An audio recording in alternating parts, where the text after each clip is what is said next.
mastered with Kanen coffee, and I have this Expobar machine here.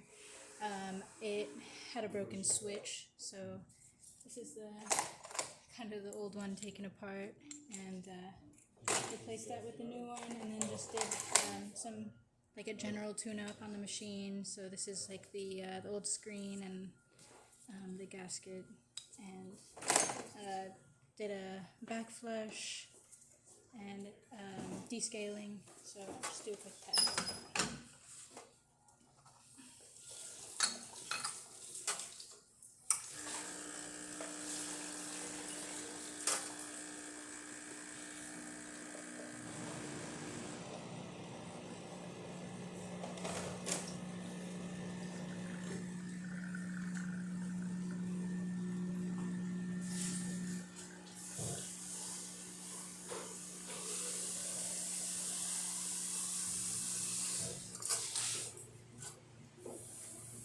There you go. And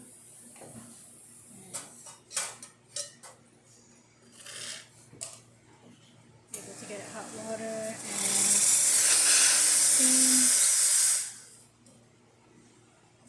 And if you like this video, just subscribe to the channel and hit the like button. Thanks for watching.